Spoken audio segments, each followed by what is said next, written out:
مولانا عمران حبیب ضیائی صاحب، آپ کو بھی شامل کرنا چاہوں گا، اور مادی اور معنوی رزق اور پھر اس کی توفیق اور پھر اس کے لیے دعا کرنا کہ ہمیں حاصل ہو۔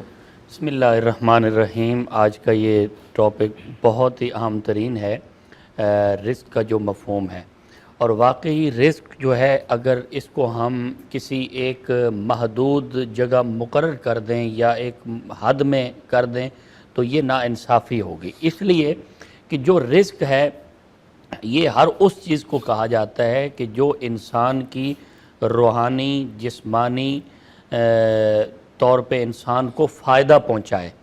اگر ہمیں دنیاوی زندگی میں اگر ہمیں کھانے پینے کی اشیاء کی ضرورت ہوتی ہے تو ہم اس کو کہہ دیتے ہیں کہ ہم رزق حاصل کر رہے ہیں، کھانے پینے کی اشیاء کو، یہ مادی چیزیں جتنی بھی ہیں ان سب کو اگر ہم دیکھیں اس تناظر میں کہ انسان کو فائدہ ہو رہا ہے، ہر چیز سے فائدہ ہو رہا ہے، وہ ان فائدہ دینے والی چیزوں کو رزق کہا گیا ہے۔ اور پھر جس طرح کی ابھی بات ہو رہی تھی کہ جس طرح انسان کا ایک جسمانی ضروریات ہیں اس کو اگر رزق پہنچا کر کے ہم توانائی بخش رہے ہیں تو پھر ہمیں یہ بھی دیکھنا چاہیے کہ انسان کی جو روحانی زندگی ہے کیا وہ بھی پرورش ہم اس کی کر رہے ہیں یا نہیں کر رہے۔ روحانی زندگی میں کیا ہے؟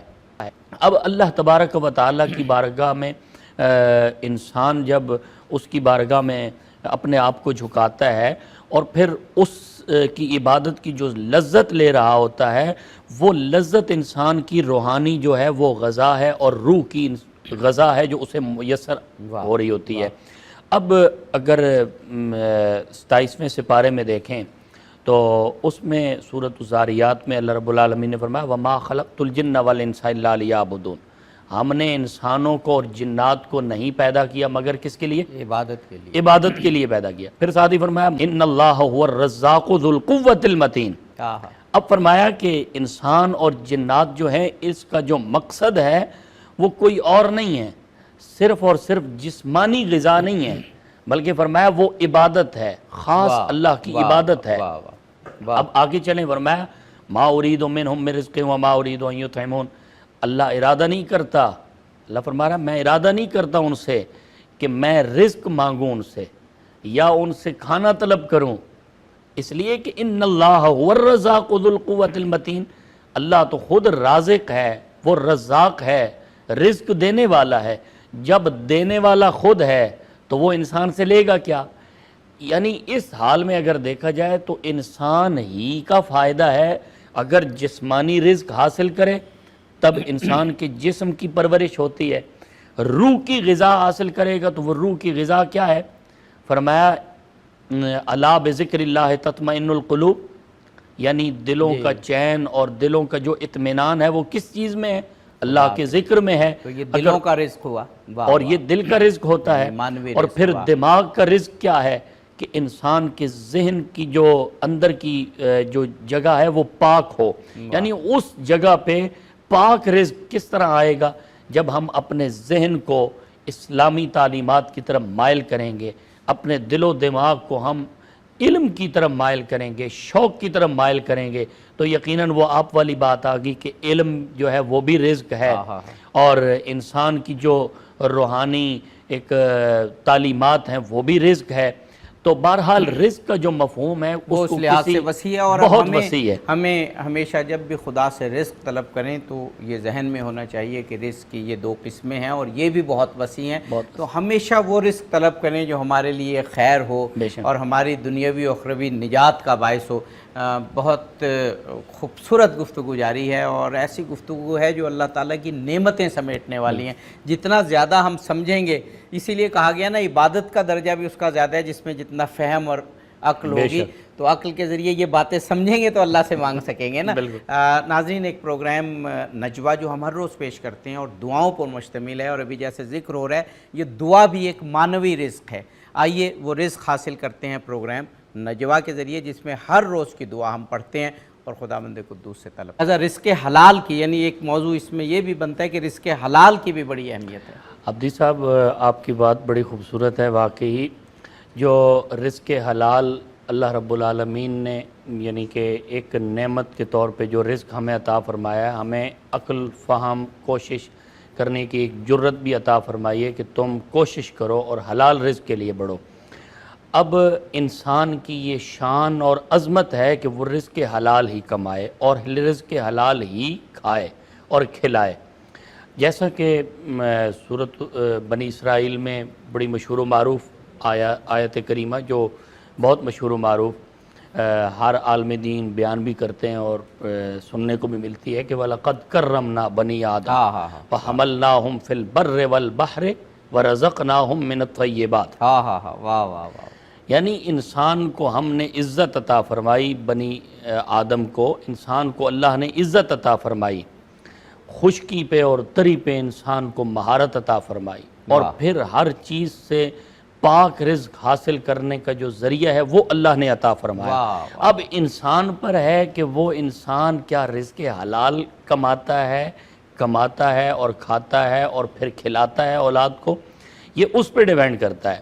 اور رہی بات کہ انسان ہر جگہ یہ سوچتا ہے کہ مجھے وہاں سے رزق کم ملا، زیادہ ملنا چاہیے تھا، وہاں سے مجھے عزت کم ملی ہے، زیادہ ملنی چاہیے۔ میں اس سے ایک حدیث پاک ذرا ریلیٹ کر کے بیان کرنا چاہتا ہوں۔ نبی پاک صلی اللہ علیہ وسلم نے فرمایا کہ دو چیزیں ہیں جو تقسیم کر دی گئی ہیں۔ یا رسول اللہ وہ کون سی ہیں؟ فرمایا ایک عزت تقسیم کر دی گئی ہے اور ایک رزق تقسیم کر دیا گیا ہے۔ سرکار دو عالم صلی اللہ علیہ وسلم کی حدیث پاک پہ بہت سارے محدثین نے جرا کی اور فرمایا کہ اس پہ بحث کی کہ وہ انسان جو عزت طلب کرتا ہے کہ مجھے فلاں نے عزت نہیں دی، حالانکہ وہ بے وقوف ہے۔ نبی پاک صلی اللہ علیہ وسلم نے فرما دیا کہ عزت تقسیم کر دی گئی ہے، اب میرے حصے میں جو عزت تھی وہ میرے مالک نے مجھے دینی تھی، اگر یہاں سے نہیں ملی تو کسی اور جگہ سے ملے گی۔ میرے مالک میرے کریم نے مجھے یہاں سے رزق اگر نہیں دیا تو میرے حصے میں نہیں تھا، میری قسمت میں ہی نہیں تھا، لوح محفوظ پہ ہی نہیں لکھا ہوا، اگر لکھا ہوتا تو مجھے یہاں سے مل جاتا۔ رزق اور عزت یہ دونوں چیزیں تقسیم شروع سے کر دی گئی ہے۔ اب آئیے اللہ رب العالمین نے انسان کو ہر طریقے سے عزت والا رزق عطا فرمایا۔ ہم انسان ہیں، اگر غور و فکر کریں نا تو اسی پہ ہی شاید ہم ساری زندگی گزار دیں اور کوئی بری سوچ اپنے ذہن میں نہ لائیں۔ وہ کس طرح؟ اب آپ چوپائے ان کو دیکھیں، اگر انہیں رزق تو انہیں بھی ملتا ہے، رزق انسان کو بھی ملتا ہے، لیکن عزت جو ہے وہ انسان کے حصے میں زیادہ آئی۔ وہ کیوں؟ اس لیے کہ انسان کو اللہ نے ہاتھ دیے کھانے کے لیے۔ اب انسان سمجھتا ہے کہ شاید یہ رزق میں شامل نہیں ہے، یہ بھی رزق ہے، یہ بھی رزق ہے اللہ کا دیا ہوا۔ ایک انسان اگر انگوٹھے سے محتاج ہو جائے تو وہ اپنا بٹن نہیں بند کر سکتا، ٹھیک ہے؟ اگر انگلیاں نہ ہو تو انسان نوالا اپنے منہ میں ڈال نہیں سکتا۔ وجہ یہی ہے کہ یہ چیز بھی اللہ کی عطا کردہ رزق ہے۔ انسان کو اس عزت کے ساتھ کہ تم اپنے ہاتھوں سے کھاؤ، اور کوئی ایسے بھی تو ہیں جن کو پاؤں کے ساتھ کھانا پڑتا ہے، یعنی دوسری مخلوقات کو اگر سامنے رکھیں تو عرض کرنے کا مقصد یہ ہے کہ اللہ رب العالمین نے انسان کو رزق دیا اور یہ فرما دیا کہ اب حلال کی تلاش میں لگو، اور پھر حلال کے بعد بھی فرمایا یہ بھی تمہارے لیے عزت ہے کہ تمہیں ہم نے کھانے کے لیے بھی یہ نعمتیں عطا فرمائی ہیں۔ کہیں گے کہ رزق کو حاصل کرنا ہے کیا کیا عمل کیے جائیں؟ بالکل، رزق جو ہے یہ حاصل کرنے کے لیے سب سے پہلے اللہ کی ذات پہ ہمیں یقین کا ہونا بہت ضروری ہے، جیسے فرمایا بالکل۔ اور یقین جب ہو جاتا ہے تو پھر یقین کامل کے ساتھ انسان یہ کہہ سکتا ہے کہ میں جو مانگوں گا مجھے ملے گا۔ بے شک۔ اور پھر میں ایک مقام پہ پڑھ رہا تھا کہ حضرت نوح علیہ السلام جب آپ کا وصال ہونے لگا تو آپ نے اپنے بیٹوں کو دو نصیحتیں کی، فرمایا بیٹا میں تم دونوں کو دو چیزیں کام کرنے کا حکم دیتا ہوں اور دو چیزوں سے روکتا ہوں۔ پہلی دو چیزیں جو ہیں، دو کام جو ہیں وہ میں جن سے روک رہا ہوں، وہ ایک یہ ہے کہ سب سے پہلے تکبر نہ کرنا، اپنے آپ کو بڑا نہ ظاہر کرنا، نہ بڑا کہنا، تکبر نہ کرنا، اور دوسرے نمبر پہ جو نصیحت کی کہ جس سے بچنے کی کوشش کرنا وہ یہ ہے کہ شرک نہ کرنا، یعنی تکبر اور شرک سے میں تمہیں روکنے کی تعلیم دیتا ہوں، اور دو کام کرنے کا میں حکم دیتا ہوں کہ یہ مسلسل کرتے رہنا۔ ایک فرمایا کہ لا الہ الا اللہ، اس کی کثرت کرنا، اور دوسرا فرمایا سبحان اللہ و بحمدہ و سبحان اللہ العظیم، اس کی کثرت کرنا۔ واہ، یا نبی اللہ وہ کیوں؟